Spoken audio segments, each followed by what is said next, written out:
अरोड़ा अगर स्वयं आज की तारीख में वो महसूस तो करता है इस बात को, कई कुछ वो एक अलग बात है, लेकिन दम वहां भी घुट रहा है आज। कभी हरियाणा की सियासत का सिरमौर रही इंडियन नेशनल लोकदल इन दिनों अपने अस्तित्व को बचाने के लिए संघर्ष कर रही है। 2 दशक से सत्ता से बाहर रहने और चुनाव में अत्यंत ही शर्मनाक प्रदर्शन के कारण कैडर का मनोबल बुरी तरह टूट चुका है और अधिकांश नेता और कार्यकर्ता दूसरे दलों में पलायन कर चुके हैं। अब राष्ट्रीय अध्यक्ष की जिम्मेदारी संभालने के बाद अभय सिंह चौटाला पुनः पार्टी को खड़ा करने की कोशिश में जुट गए हैं। इसके लिए उन्होंने इनेलो छोड़कर अन्य दलों में जा चुके नेताओं की घर वापसी कराने का निर्णय लिया है, जिसमें सबसे पहला नाम है पूर्व मंत्री और कांग्रेस के वरिष्ठ विधायक अशोक अरोड़ा का।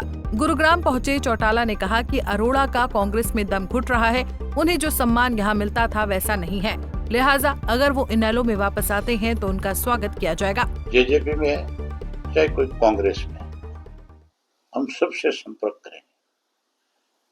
जिन लोगों ने किसी गलतफहमी में पार्टी से अलग हो गए, किसी को भ्रमित करके पार्टी से अलग करा लिया गया, हमारा प्रयास रहेगा कि उन लोगों को पार्टी के साथ फिर से जोड़ा जाए।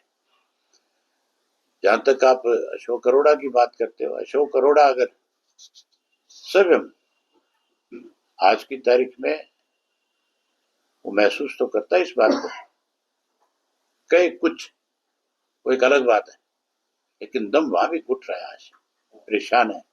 हमारे यहाँ इज्जत थी, मान था, सम्मान था, रिस्पेक्ट थी, एक एक कार्यकर्ता हमारा रिस्पेक्ट देता था, आज कुछ कुर्सी देने को भी तैयार नहीं। अगर उनको लगे कि मेरा अपमान हो रहा है और इंडियन नेशनल लोकदल पार्टी में उनका कोई सम्मान है, इज्जत है, अगर वो आएंगे हमारे पास चल करके तो जरूर हम उनको उसी तरह का सम्मान देंगे। विधानसभा में ना तो मैं इस चीज की पहल करूं उनके लिए, क्योंकि वो मेरे से बहुत ज्यादा इंडियन नेशनल लोकदल पार्टी को जानते और समझते हैं। उनको किस तरह का सम्मान इंडियन नेशनल लोकदल पार्टी ने दिया, उनको खुद को इस चीज का एहसास होना है। बता दें कि थानेसर से कांग्रेस विधायक अशोक अरोड़ा ने लंबी राजनीति इनेलो में ही रहकर की है। दिवंगत पूर्व मुख्यमंत्री ओम प्रकाश चौटाला के बेहद करीबियों में उनकी गिनती होती है। इनेलो में उनके कद का अंदाजा इस बात से लगाया जा सकता है कि 1999 में जब बंसीलाल की सरकार गिराने के बाद इनेलो और बीजेपी ने सरकार बनाई, तब सबसे पहले वो ही स्पीकर बने थे। बाद में उनकी जगह सतबीर सिंह कादियान ने ले ली थी।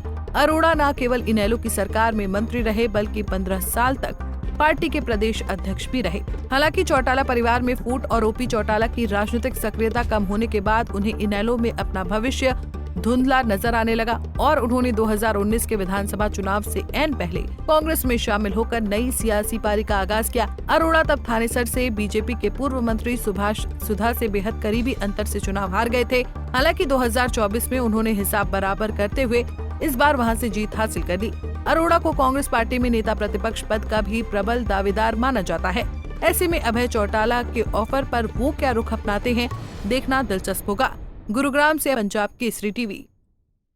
हमसे जुड़े रहने के लिए हमारे YouTube चैनल को सब्सक्राइब करें और नई वीडियो की नोटिफिकेशन के लिए बेल आइकॉन को दबाएं। अगर आप ये वीडियो Facebook पर देख रहे हैं तो लाइक जरूर करें और ज्यादा से ज्यादा शेयर करें। धन्यवाद।